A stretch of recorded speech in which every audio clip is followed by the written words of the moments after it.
Hey again, everyone. Today we're going to be talking about the rules of the game. That is, the variety of institutions that serve to structure elections and ultimately play an important role in determining how outcomes actually break down. So, if we think about these electoral institutions, there's actually a number of different systems that I think we need to describe. And I think the first one certainly is the most official of these institutions. Of course, by that I refer to the actual laws and the sort of constitutional texts that determine how elections are supposed to be run in the United States. The second sort of layer of these institutions, beyond just the formal rules that govern how elections actually function, are actually the party rules. And that is the rules essentially that parties have for themselves in terms of the way that they function and the way that they set up their own internal mechanisms and organizations. Because that, of course, has a really important, set of determinants in terms of which candidates get selected and how candidates are selected, and ultimately how parties do their business in a wide variety of different tasks, including but not limited to getting names on the ballot and other sorts of technical aspects of elections. And then finally, we could actually think about the party system itself as a set of institutions. And by that, I mean the sort of set of parties that we have on offer in a given country. And so in this video, I'm going to be talking a little bit more about the first of these three sort of topics. And of course, as you do your reading for this week in the class, you're going to learn a lot more about numbers 2 and 3. And on our discussion, this week, I think we're also going to get into numbers 2 and 3 to much greater detail. But for now, let's just think about the formal rules, the electoral institutions that serve to sort of shape the sort of arena for contestation in American politics. Going back to some of the earliest kinds of definitions of politics and of democracy, we can think of the democratic process as essentially this arena, this place where different sort of factions in society can come together and duke it out in a way that is, again, nonviolent, right, hopefully, so that we can then arrive at laws and policies that will apply to the entire country. And so these rules essentially are the house rules of this arena of contestation when it comes to selecting candidates. And so if we think about what these rules are, right, we've got a number of different sort of sources of these formal rules. And as I mentioned before, we've got things like the Constitution of the United States, right? Determining certain things. Article 1 of the Constitution having all kinds of details in it about essentially who is supposed to be sort of governing the election process. I think many students are often surprised to really realize when they think about it for the first time that actually the American states and localities are actually perhaps the most important sort of on-the-ground institutions for determining how elections function in the United States, not the federal government, despite the fact, of course, that we have a federal election commission, which oversees to some extent and supervises the way that some of these elections work.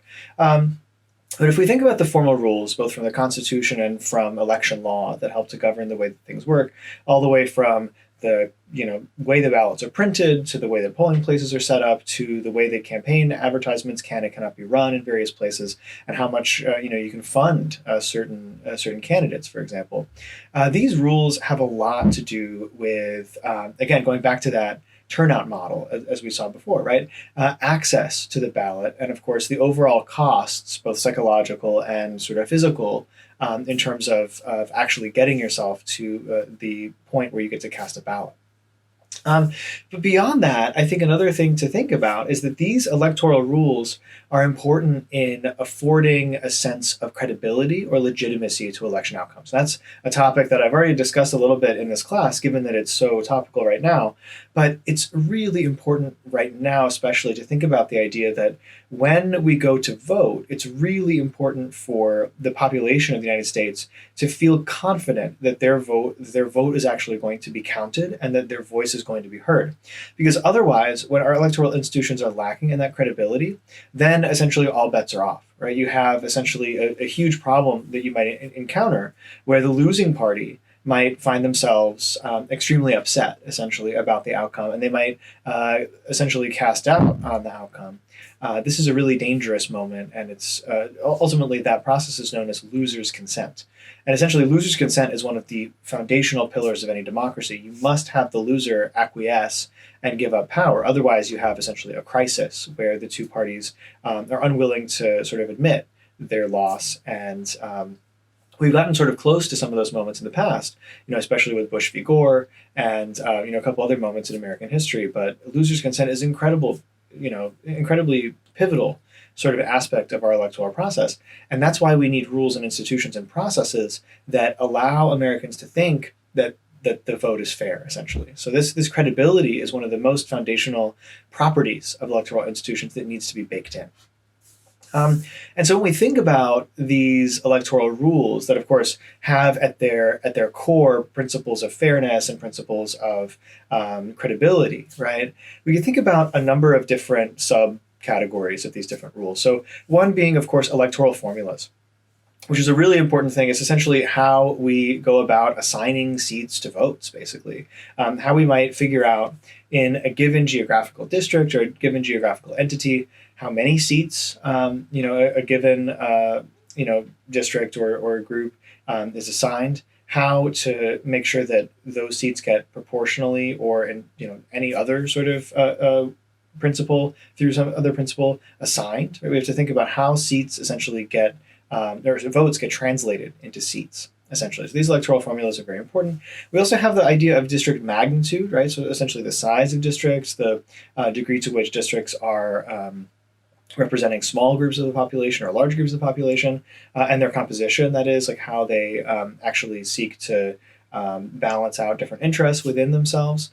Obviously, I think you can foreshadow this discussion a little bit by thinking about ideas like gerrymandering and the idea that districts in the United States are quite different when we think about, for example, the House and the Senate, where we've got districts in one context, which are essentially entire states, and then in the other context, these congressional districts, which in many cases are these wiggly, crazy sort of shapes, right? But again, beyond that, we also have a third piece, which is, of course, ballot structure and composition. That is what the physical ballot sort of looks like, what goes on that ballot, what's allowed to go on that ballot, what kind of names go on it, how you might read it, and I guess in today's context as well, increasingly importantly, how you might actually get it into a ballot box, right? Either through a mail-in system, through some sort of in-person voting, or some sort of ballot drop-off mechanism.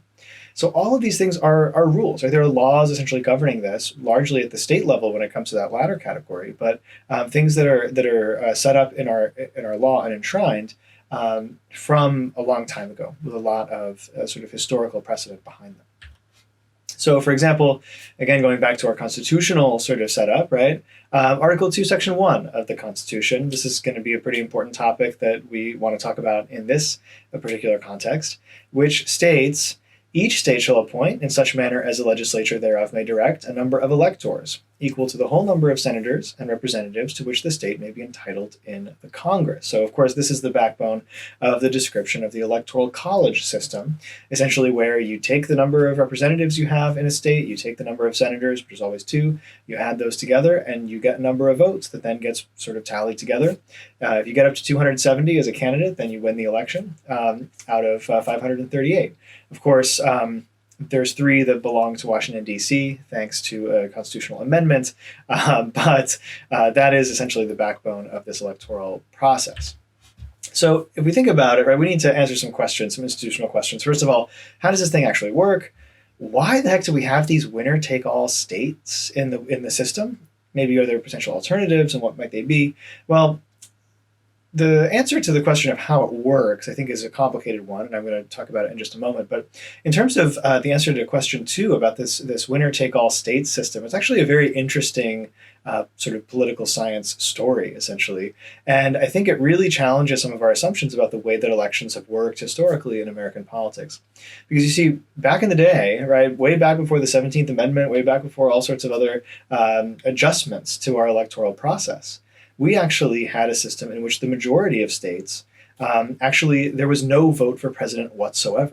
Amazing to think about. But state legislatures essentially were the ones who determined these electors, right, the number of senators plus number of representatives, combined group.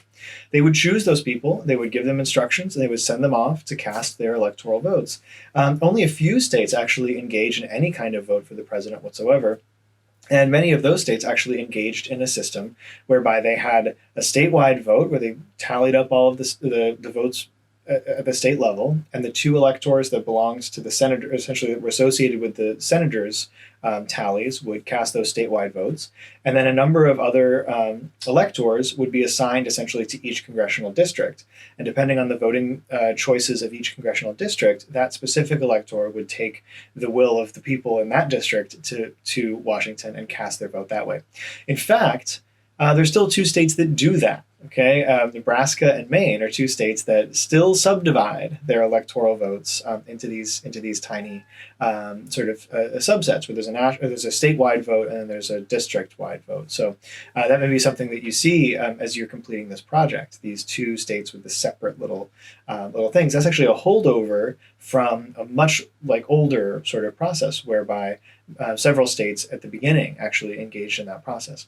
But over time, as state legislatures stopped being the sort of core method for determining which candidate electors would vote for, essentially different states started to adopt the same idea over and over. And that was the idea of grouping all of these electors together into a statewide bucket and essentially saying whoever wins the statewide majority vote is then going to go on to cast all of the statewide electors' ballots for that candidate. And so we have this statewide system essentially largely as a historical accident, essentially, as voting rules changed a little bit as we started to develop essentially a statewide suffrage for the presidency. And of course, the answer to the question of if there are potential alternatives to the system, I mean, I encourage you to think about them, and certainly we can talk about them in class. There's a lot of alternatives, certainly, right? For anything from sort of abolishing the Electoral College and having just a simple national popular vote where we just take the highest vote getter at the national level, being the winner of the election, breaking all of these states down, mandating that all states engage in this same Nebraska and Maine sort of system where we've got each congressional district is actually the one that casts the vote. That would be fascinating. And then also some other kinds of changes, right, that we can talk about. But certainly this is a really important electoral institution, and it's important partially because of this foundational question, which is very much associated with the concept of legitimacy, of proportionality. And that is the idea that we want to make sure that essentially the principle of one person, one vote is respected to some degree in our system. And if one person, one vote at its foundation means if you cast a vote, it should essentially count the same amount as other people. And so in the Electoral College context, I think the answer to this question of does each vote really count the same is decidedly no, from a variety of different perspectives. And of course, we can think about a few reasons, not just sort of the staid talking points about the Electoral College being disproportional. I think that makes votes differently important, differently salient across state contexts. And of course, for one thing, we can look at, this is just for an example, this is a nice map of the 2012 electoral vote. We can see that essentially each square in this vote counts as a single elector. So if Maryland, for example, in 2012, as much as currently has 10 electors, and so essentially each pixel, like cube pixel here, square pixel, is the size of a single legislator, essentially. So you can see some of the disproportionality in the system here, where of course, relative to area, some of these states shrink down to being very small. But of course, relative to population, as we'll see, that actually those disproportionalities are actually even more pronounced, right? So if we go back here, right, like look, for example, at Montana, Wyoming, North Dakota, South Dakota, if we go to this, actually these, like this little hand icon that you can see, that's about the size of I guess is Wyoming here, right? But if we go back, we can see that actually Wyoming is about 3 times as large in terms of the actual electoral votes as it is in this case. And so for each of these, right, essentially we have a disproportionate skew. Here we can see that California is very large.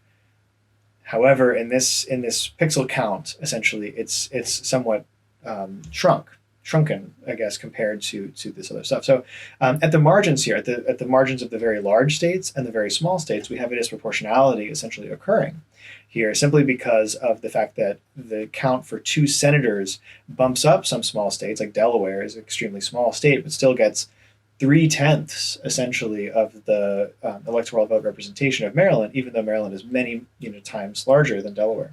So this is the kind of thing that, if you're living in a larger state, should make you upset relative to some of these smaller states, which have an outsized influence on the electoral vote. But of course, that's not the only problem, right? That's like a relatively minor problem at the end of the day.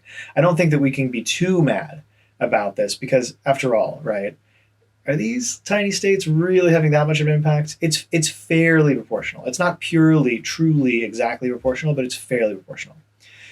The big issue, though, is essentially the idea that these states are, by virtue of state lines being relatively arbitrary at this point, relative to sort of distributions of political will in the population, right, are gerrymandered, essentially. And I don't mean gerrymandered as in someone drew these lines intentionally. It's more the reverse, basically, where different sort of political groups are tending to cluster together in specific states by virtue of their own individual choices, and they face essentially a collective action problem. So, for example, in Maryland, we have a lot more Democratic voters and Republican voters, but Wyoming has way more Republican voters than Democratic voters. And so it just so happens that, over time, the breakdown has actually meant that there is a slight partisan skew in terms of that previous problem relative to the number of electoral votes. But of course, beyond that, the third, much more important problem, the biggest problem, is this idea of swing states, right? We want to think about the fact that, in this map, even though some of these states are bigger, essentially, a few of them are fully and entirely non-competitive, and a few of them are extremely competitive. So, of course, we go today and we think about states like Florida, we think like states like Pennsylvania, some of these states in the Midwest here, Wisconsin and Michigan. Of course, Florida is the perennial example of this sort of very swingy state. It used to really be Ohio, but Ohio sort of trended conservative in recent years. These swing states, to me, that's the biggest problem here. The Electoral College can move in a partisan direction in various ways, and it does have some degree of disproportionality in it. The bigger problem is, you might live 1 mile from the state line in Pennsylvania here, and Pennsylvania is getting a lot more attention, essentially, as a source of electoral contestation than in Maryland, even though these two people who live across the border from one another are not particularly that different. And so, when we think about the degree to which the campaigns are pouring money into specific states to try to win elections, that doesn't really, sit well with the principle of sort of one person, one vote, or really the equality of sort of the appeal to the specific voters. So that, to me, is perhaps the biggest issue here. We also have to think about the fact that the United States, beyond just the Electoral College system, actually uses what's called a winner-take-all plurality election system, which means that essentially, regardless of whether we're voting for the House or the Senate, obviously the Electoral College is a much more complex system, but it sort of resembles this in certain ways. Regardless of who we're voting for at the national level, we're using what's called this winner-take-all plurality or first-past-the-post system, which essentially means that whoever you're voting for, the top vote getter is, with some marginal exceptions, going to be the winner of the election. And anybody else who gets less than that highest number is going to get no representation. So essentially, there's no sharing of the seats across people who might get slightly fewer votes relative to others.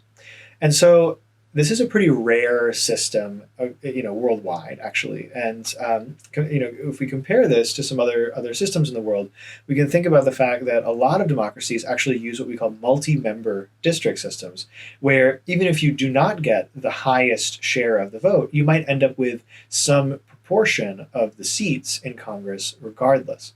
And so in the class discussion, in the next sort of set of discussions, we want to really think beyond the Electoral College about how some of these voting formulas might also have a substantial impact on the way, essentially, that voting works in the United States. So again, I mean, this set of institutions is incredibly powerful, is incredibly important.